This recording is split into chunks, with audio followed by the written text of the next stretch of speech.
పెళ్ళైన 2 సంవత్సరాలలో ఎన్నెన్నో అనుభవాలు చూసి సరసలోకాలు ఇంచుమించు అనుభవించేశారు శ్రీధర్ అనుల జంట. ఇక శ్రీధర్కి రోజు కొత్తదనం కావాలి అనిపిస్తుంది. రోజు ఇదే తంత అన్నట్లు బోర్ కొట్టడం మొదలుపెట్టింది. భర్తలో వచ్చిన చిన్న మార్పులని అను గమనించకపోలేదు. కానీ అదే సర్దుకుంటుందిలే అని ఊరుకుంది. కానీ రోజు పక్క మీద ఏదో మొక్కుబడి తంతులాగా అవకొట్టడం తప్ప ఇదివరకటి ఉత్సాహం లేకపోయేటప్పటికీ ఆమెకి కూడా ఇబ్బంది మొదలు అయ్యింది. ఇక లాభం లేదు అని భర్తను అడిగేసింది, ఏమిటి నీ ఇబ్బంది అని. తను అదే చెప్పాడు, బోర్ కొడుతుంది మన పడకగది జీవితం అని. తర్వాతి రోజు తను ఇంటికి వచ్చేటప్పటికి అను కేవలం బ్రాలో ఎదురు అయ్యేటప్పటికీ వెంటనే మంచం మీదకి ఎక్కి ఆ ఆవేశం తగ్గాకే బయటకు వచ్చాడు. ఈ చిట్కా 2 రోజులు పనిచేసింది. కానీ తర్వాత మళ్ళీ పరిస్థితి మొదటికి వచ్చింది. ఇలా కాదు అని ఒక సాయంత్రం పార్కుకి వెళ్ళి ఒక పక్కగా కూర్చొని నీ ఇబ్బంది సరిగా చెప్పు అని అడిగింది అను. తను పెద్దగా బయటపడలేదు. అయినా అను ఆ రోజు వదలదలుచుకోలేదు. నీకు ఎలా కావాలి అంటే అలా ఉంటాను, మళ్ళీ మన రొమాంటిక్ జీవితం వెనక్కి రావాలి, ఏమి చెయ్యాలో చెప్పు అంది. ఏమి చెప్పినా చేస్తావా అని అడిగాడు శ్రీధర్. నీ కోసం మాత్రమే కాదు, మన ఇద్దరి కోసం కాబట్టి ఏది చెప్పినా చేస్తాను, నువ్వు మళ్ళీ ముందులా ఉండడమే కావాలి, చెప్పు అంది. శ్రీధర్ చెప్పాడు, నాకు చిన్నప్పటి నుంచి ఒక పిచ్చి కోరిక, ఒకేసారి 2 అమ్మాయిలతో గడపాలి అని. ఇప్పుడు పెళ్ళి అయ్యాక నీతో ఉండగా ఆ కోరిక మర్చిపోయాను. కానీ ఇప్పుడు మళ్ళీ బాగా గుర్తుకు వస్తుంది. ఒకే ఒక్కసారి ఇంకొక అమ్మాయితో మంచం పంచుకున్నావు అంటే లైఫ్ అంతా మన పడకగది థ్రిల్కి డోకా ఉండదు అన్నాడు. ఒక్కసారిగా షాక్ తింది అను ఆ మాట విని. ఏంటి పిచ్చా నీకు అని చెప్పి అక్కడ నుంచి వెళ్ళిపోయింది. ఆ తర్వాత 2 రోజులు అసలు మాట్లాడలేదు అను. అనవసరంగా చెప్పానా అనుకున్నాడు శ్రీధర్. ఆ తర్వాత ఉండబట్టలేక తనే వెళ్ళి నచ్చ చెప్పుదాం అని మొదలుపెట్టింది. ఇలాంటి కోరికలు ఎంత ఇబ్బంది కలిగిస్తాయో, ఒకసారి కొద్ది గంటలు థ్రిల్ కోసం, తర్వాత లైఫ్ అంతా ఎన్ని టెన్షన్లు వస్తాయో. ఇలా ఎన్ని రకాలుగా చెప్పినా ఊ అన్నాడు తప్ప ఏమీ మారలేదు శ్రీధర్. అను పరిస్థితి పెనం మీది నుండి పొయ్యి మీద పడ్డట్లు అయ్యింది. ఇంతకు ముందు రాత్రి మొక్కుబడిగా అయినా ఉండేది, ఇప్పుడు అది కూడా ఉండట్లేదు. ఒక సాయంత్రం ఆటోలో ఇంటికి వస్తూ ఆలోచనలో మునిగిపోయింది. తనలో ఏమి తక్కువ అని శ్రీధర్ అలా ఆలోచిస్తున్నాడు. తన ప్రపంచ సుందరి కాకపోయినా ఒక మాదిరి అందగత్తె. అందం కంటే కూడా తనలో ఉన్న ఆకర్షణ ఇంకా ఎక్కువ. 5, 6 ఎత్తు కాస్త కష్టపడినా కూడా దానికి సరిగ్గా మేనేజ్ చేస్తున్న ఒంటి కొలతలు. తన వెనక జూనియర్ కాలేజీ నుండి మొదలుపెట్టి ఈ రోజు దాకా పడ్డ రోమియోల లెక్కే లేదు. అలాంటి తను అన్ని అర్పించుకుంటూ తనకి కావలసినట్లు చేస్తున్నా ఇదేమి రోగం? ఇప్పటికీ విషయం జరిగి 15 రోజులయ్యింది. ఈయన అందం అడవి కాచిన వెన్నెలా అయిపోతుందా? అది ఎలా ఉన్నా ఒంట్లో రగిలే ఆ కోరికను ఎలా ఆపుకోవడం? ఇలా రకరకాలుగా ఆలోచిస్తుంటే ఇల్లు వచ్చేసింది. మెట్లు ఎక్కుతుంటే తల విదిరించి ఒక నిర్ణయానికి వచ్చింది అను.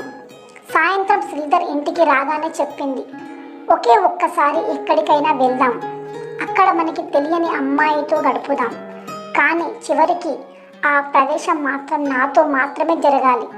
ఈ కండిషన్స్ ఒప్పుకుంటే నీకోసం సరే అంది. వెంటనే ఎగిరి గంతేశాడు శ్రీధర్.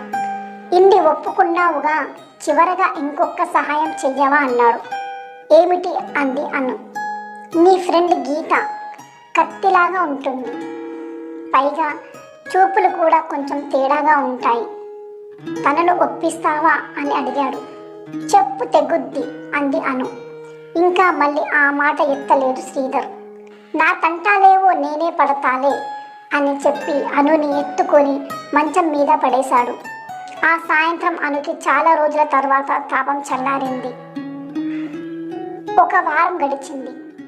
ఆ టాపిక్ మళ్ళీ రాకపోయేటప్పటికీ ఊరికే అన్నాడేమో, పోనీలే ఆ ఐడియా వదిలేసి ఉంటాడు అని స్థిమిరపడింది అను. కానీ శ్రీధర్ సీరియస్గా తన ప్రయత్నాలు చేస్తున్నాడు అని తెలియదు తనకి. ఇప్పుడు అమ్మాయి ఎలా అని ఒకే ఒకసారి దొరికిన అవకాశం ఏదో దొరికిన అమ్మాయితో కాకుండా మంచి అనుభవంలా ఉండే అమ్మాయి మాత్రమే కావాలి అని ప్రయత్నిస్తున్నాడు. ఒకరు ఇద్దరు డబ్బులకి వచ్చే అమ్మాయిలను చూశాడు, కానీ వాళ్ళ పద్ధతి కానీ వాళ్ళు కానీ నచ్చలేదు.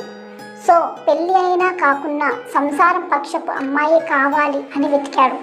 ఇలా కొన్ని నెలలు గడిచినా తనకి కావలసిన టైపు అమ్మాయి దొరకలేదు. అలా నడుస్తుండగా ఒక్కసారి క్యాంప్కి వెళ్ళిన శ్రీధర్కి ట్రైన్లో పక్క బర్త్లో ఒకతను కలిశాడు. ఎక్కడికి వెళ్తున్నారు?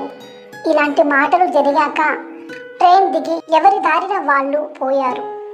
కానీ సాయంత్రం హోటల్ లాబీలో అతనే మళ్ళీ కనబడేటప్పటికీ శ్రీధర్ పలకరించాడు. తను కూడా ఒక్కడినే బోర్ కొట్టి చేస్తున్నాను, కంపెనీ దొరికింది, థ్యాంక్స్ అన్నాడు. ఇద్దరు బార్లో దూరారు. అతను చాలా సరదాగా మాట్లాడడంతో ఇద్దరు త్వరగా కలిసిపోయి జోక్స్ వేసుకుంటూ క్లోజ్ ఫ్రెండ్స్ అయిపోయారు. మాటల్లో తెలిసింది ఏంటంటే అతని పేరు రమేష్. శ్రీధర్ వాళ్ళ ఊరే, కానీ అవతలి వైపు ఉంటారు. ఇద్దరి కబుర్లలో అతని రొమాంటిక్ అడ్వెంచర్స్ ఇంకా సరదాగా జోక్స్ అన్నీ తనకు నచ్చినట్లే ఉండటంతో శ్రీధర్ చాలా ఫ్రీగా అయిపోయాడు అతని దగ్గర. 4 రోజుల తర్వాత ఇద్దరు వెనక్కి వెళ్ళిపోయే రోజు వచ్చింది. మళ్ళీ బార్లో దూరి 2 పెగ్లు అయ్యాక శ్రీధర్కి ఐడియా వచ్చింది.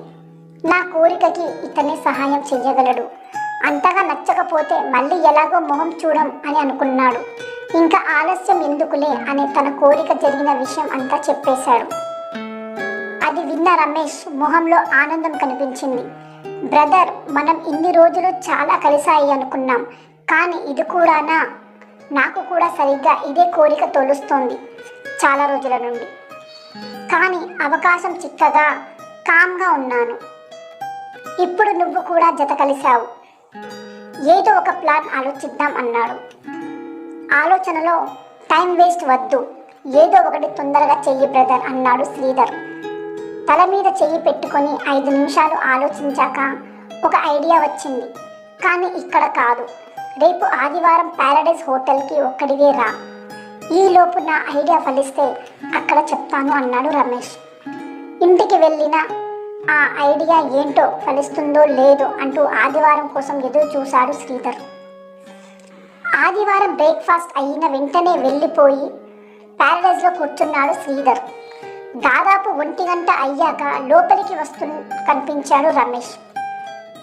వెంటనే వెళ్ళి ఎలా ఉన్నావు భయ్యా అని షేక్ హ్యాండ్ ఇచ్చాడు. అప్పుడు కనిపించింది అతని వెనుక ఉన్న అందమైన అమ్మాయి. తనని చూస్తూ ఉంటే రమేష్ అన్నాడు, నా భార్య దీప నా ఫ్రెండ్ శ్రీధర్ అని. హలో అని ఆమె ఇచ్చిన షేక్ హ్యాండ్ అందుకునేటప్పటికీ ఆమె ఒంటి మీద నుండి వచ్చిన సువాసన శ్రీధర్ని మత్తులో ముంచింది. ఎరుపు రంగు ప్లెయిన్ ట్రాన్స్పరెంట్ చీరలో అప్పుడే విరిసిన మల్లె మొగ్గలా అనిపించింది తను. ఇంకా భోజనానికి వెళ్దామా అన్న రమేష్ మాటతో ఈ లోకంలోకి వచ్చాడు శ్రీధర్. భోజనం చేస్తున్న అంతసేపు ఆమె వైపు దొంగ చూపులు చూడకుండా ఉండలేకపోయాడు శ్రీధర్. ట్రాన్స్పరెంట్ చీరలో నుండి ఆమె ముద్దురు ఎరుపు జాకెట్ స్పష్టంగా కనిపిస్తోంది. నిజానికి ఆ చీర ఎక్కువ దాచలేక ఆ జాకెట్ షేప్ మొత్తం హుక్ ఇంకా లోపల ఉన్న తెల్ల బ్రా అన్ని కనుల విందు చేస్తున్నాయి. తల ఉంచుకొని తింటూ కళ్ళు పైకి పెట్టి ఆమె గుండె వైపే చూస్తున్న శ్రీధర్కి ఎలాగో భోజనం అయ్యింది. శ్రీధర్ని కాస్త సిగరెట్ తాగి వద్దాం అంటూ తీసుకువెళ్ళాడు రమేష్. అక్కడ చెప్పాడు, మున్నే చెప్పాలి అనుకున్నా, కానీ ముందు తనని అడగాలి అని ఆగాను. పైగా నువ్వు తనని చూశాక చెప్తేనే బాగుంటుంది అని ఇప్పుడు చెప్తున్నాను నా ప్లాన్. మీ ఆవిడ ఎలాగో ఆ ప్రవేశం తనలోకే జరగాలి అని షరతు విధించింది కదా. పైగా మన ఇద్దరికీ సంసార స్త్రీలే కావాలి. కాబట్టి నా ప్రపోజల్ ఏంటి అంటే, నువ్వు అనుకున్నట్లు ముగ్గురే కాకుండా 4 కలిసి ఒకే మంచం మీదకి వెళ్దాం. అన్ని ఎంజాయ్ చేసి చివరికి ప్రవేశం మాత్రం ఎవరి పెళ్ళాంతో వాళ్ళు చేద్దాం. నీకు 2 అమ్మాయిలతో చేసిన కోరిక తీరుతుంది, నాకు కూడా తీరుతుంది. ఇద్దరికీ సంసార పక్షమైన స్త్రీలే దొరుకుతారు. గుట్టుగా పని కానిచ్చి ఎవరి దారిన వాళ్ళు వెళ్ళిపోదాం. లైఫ్లో మళ్ళీ ప్రాబ్లం రాదు అని అన్నాడు రమేష్. అది విన్న శ్రీధర్ ఒక్కసారిగా ఆలోచనలో పడ్డాడు. అనుని ఇంకొకరితో షేర్ చేసుకోవటం అంటే ఎందుకో ఇబ్బంది అనిపించింది.